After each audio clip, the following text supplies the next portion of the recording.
amakuru yose y'abantu baba kuri za social media cyase y'umuntu ufite email baba yafite y'ibintu akunda gusacinga. Nicyo kiza cyo gukoresha rero publicité ukoreshereza Google AdSense mujya muyumva. Iyo udafite credit card rero ntago waraninga cyangwa ntago wakora iyo publicité. Ku muntu rero ushaka kwagura impano ye, yaba igihangano, indirimbo, yaba filime, yaba umucuruzi, rwiyemezamirimo ushaka kwamamaza inkweto ze, imyenda ye, amagato, ibintu byinshi service waba utanga, gukoresha credit card cyangwa se za debit card, iza Mastercard, iza Visa card, ni ibintu by'ingenzi cyane igihe ukoresha social media. Nta mpamvu yo kuvunika ngo kanaka namuhaye amafaranga yanjye 200 ngahe yanyamamarije ntiyankoreye publicity. Tuguhaye ikaze wahisemo kubana natwe mu biganiro byacu bya buri munsi nk'ibisanzwe. Ni Sam Start doing what you are passionate about. Intego yacu nyamukuru no kwita ku buzima bwo mu mutwe, ariko kuko mental health ari ikintu kigari, ari ikintu cyagutse, turahumuriza tugahwitura kugira ngo dukumire hanyuma tugashimisha. Uyu munsi rero tugiye kurebera hamwe ibya credit card cyangwa debit card. Kubera iki tugiye kurebera hamwe ibya credit card cyangwa debit card? Ushobora kwibaza ngo bihuriye hehe na mental health cyangwa se guhumuriza no guhwitura. Mu by'ukuri tugiye guhwitura ku ikoranabuhanga. Urubyiruko muri iyi minsi abantu barifuza kuba bakora promotion, bakamamaza ibikorwa byabo, kandi iyo uri muri business koko uba ukeneye marketing. Usanga abantu bagorwa no kuvuga ngo ni gute nakamamaza content yanjye, ni gute nakamamaza filime yanjye, ni gute nakamamaza indirimbo yanjye, ni gute nakamamaza igishushanyo cyanjye ku bantu bazi gushushanya, ni gute nakamamaza inkweto zanjye ku bacuruzi cyangwa se n'imyenda. Ibintu nk'ibyo byose bakabyibaza, akibaza ati se naka approachinga cyangwa se nakwegera umustar kanaka kugira ngo abe yamfasha yamamaza ibikorwa byanjye kuko akurikiranwa, akagerageza kuba yamwegera bumwe, agahura wenda n'umvikana bagahuza, akamwamamariza, ariko nabwo ntagere ku ntego y'icyo yifuzaga, cyangwa se agahura n'uwamukomeretsa nawe ufite ubwibone ntabe yagira icyo amufasha.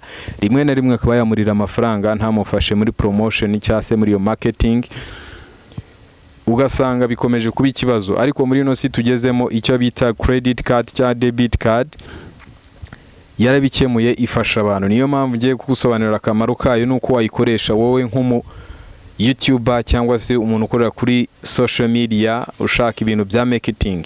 Impamvu nkubwira ibi ngibi ntago ari uko wenda ngo ndi ntyoza cyane, nararebye nsanga n'ubundi mu Kinyarwanda nta hantu ushaka gusanga video y'igusobanura neza imikorere ya izi Visa card cyangwa credit card, uburyo zaba zikoreshwa.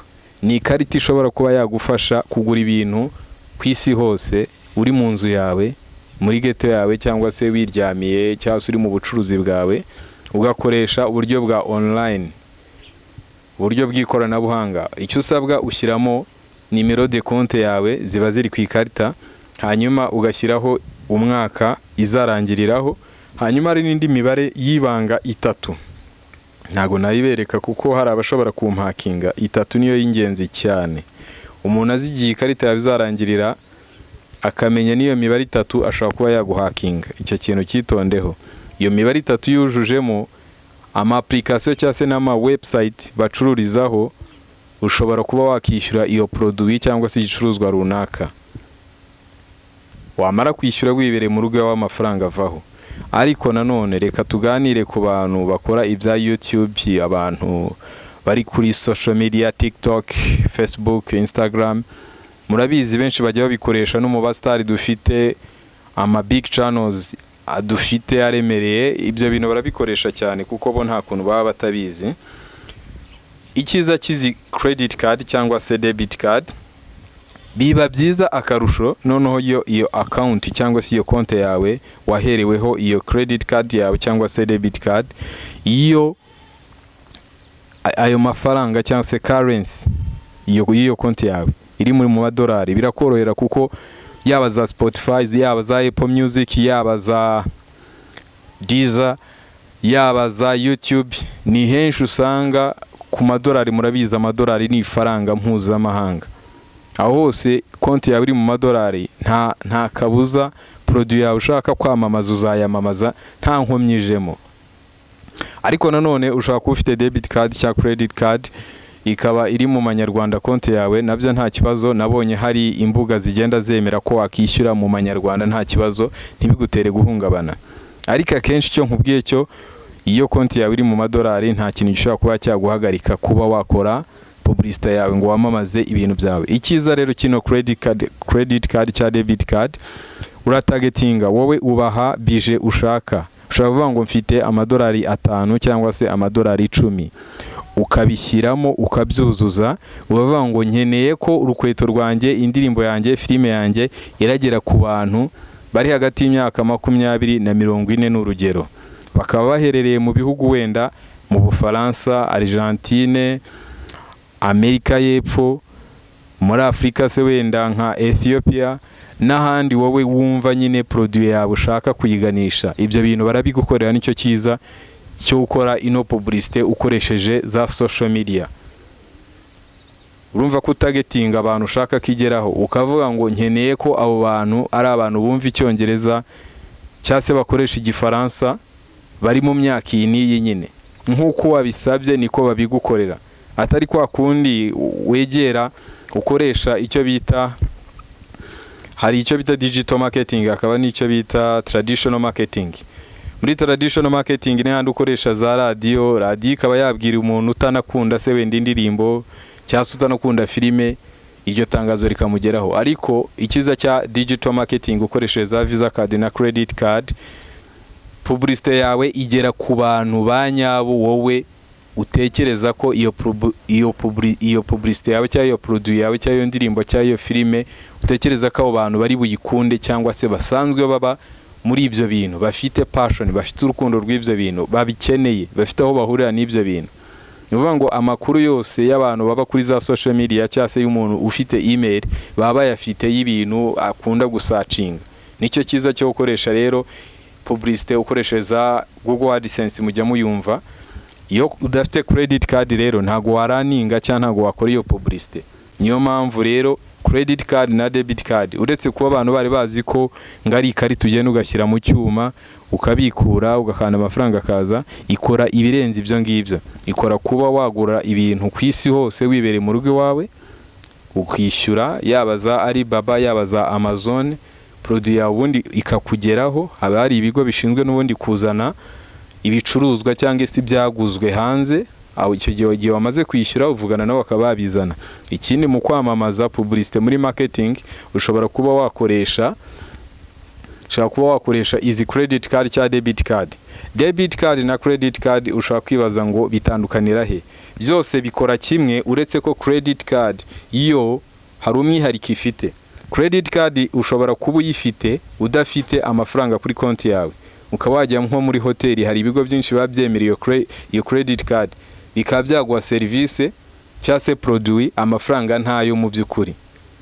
Ariko hari iminsi bigenwe yuko, urumva ni nk'ideni ubufashe, yuko ayo mafaranga ubu yashyize kuri konti noneho bakiyishyura. Iyo minsi irenze utarashyiraho baragucaginga, bagushyiriraho amande. Ariko debit card ntago ushobora kuba wajya kwishyura ikintu udafite amafaranga. Mu gihe credit card iyo ushobora kuba wahabwa ikintu, produit cyangwa se ugahabwa service, amafaranga yashize kuri konti yawe bakakiguha, ariko muri iyo minsi runaka yagenwe ukaba wayashyizeho bakayakataho. Waba utayashyizeho bashyiraho amande. Ngira ngo wumvishe itandukaniro ryabyo. Ku muntu rero ushaka kwagura impano ye, yaba igihangano, indirimbo, yaba filime, yaba umucuruzi, rwiyemezamirimo ushaka kwamamaza inkweto ze, imyenda ye, amagato, ibintu byinshi, service waba utanga, gukoresha credit card cyangwa se za debit card, iza Mastercard, za Visa card, ni ibintu by'ingenzi cyane igihe ukoresha social media. Nta mpamvu yo kuvunika ngo kanaka namuhaye amafaranga yanjye 200 ngahe yanyamamarije ntiyankoreye publicity. Uzacunge kenshi mu mavideo iyo uri kureba cyangwa se scrolling kuri social media amavideo yaho, hari gihe ubona hivanzemo indi video utateganije, ukaba utegetswe kwireba amasegonda runaka, utaskipinga, utakanda ngo ntushaka kubireba. Impamvu yabyo ugimenya nuko ari amavideo aba yamaze kwishyura, aba yakoresheje uburyo bwa marketing twavuze tuvuga. Babishyuye bakoresheje credit card cyangwa debit card, bakishyura nyine ayo mapublicité, bakishyura ziriya mbuga za YouTube, bakishyura za TikTok, bakishyura za Facebook kugira ngo publicité yabo ibashe ko yagera kure. Niyo mpamvu rero utabasha kuba wahagarika iriya publicité uba utegetswe kuyireba. Nawe umunsi uba wishyuye, umunsi uzishyura ni kuriya bizagenda bitewe na budget yawe. Urumva guhera ku madolari 5 kuba wakamamaza cyane n'idolari rimwe ashobora kurikoresha, ariko biri recommendable bagukangurira ko wakoresha amadolari byibuze ari hejuru ya 5 kugira publicité yawe imare nk'icyumweru. Nuwe mustar ushobora kuba wahereza 5,000 cyangwa se 10,000 ngakwamamariza, ntago wamubona.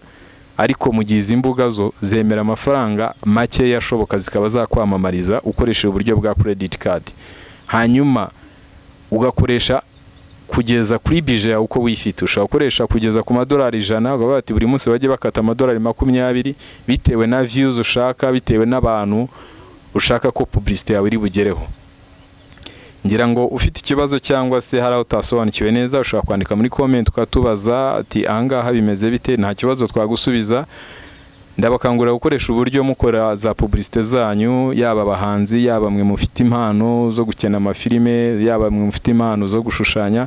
Ubu ni uburyo bwiza rwose buri fair, badashobora kurya amafaranga yawe mu gihe kuba wavugana n'abantu bashaka kukwiryaho ngo ntawe wari wagera ntibagufashe. Ariko ubu buryo bwo ni sawa. N'abantu ngira ngo murabizi kuvugana n'abastari ntibiba byoroshye, bakanagucana menshi, rimwe na rimwe ntibanabikore nk'uko mwabivuganye, ariko uburyo rwose ni uburyo nabakangurira bwiza cyane. Ufite akabije rero nk'ak'ibihumbi 100 biba bimeze neza cyangwa 50,000 rwose. Amadolari 50 yawe wahagaze neza cyangwa amadolari 100. Mu gihe nta mustari wapfa kubona ngo uhaye ibihumbi wenda 50 cyangwa 30 cyangwa 20 ngabigukorera. Ubu ni video ari nziza, ari ubwa mbere tugezeho, ushobora gukanda subscribe, ukanasharinga, ugakomeza ukadushyigikira. Amahoro n'imigisha bya Nyagasani bikomeze kubana namwe, tuzagaruka tuzasubira nakagaruka. Imana ikomeze barinde.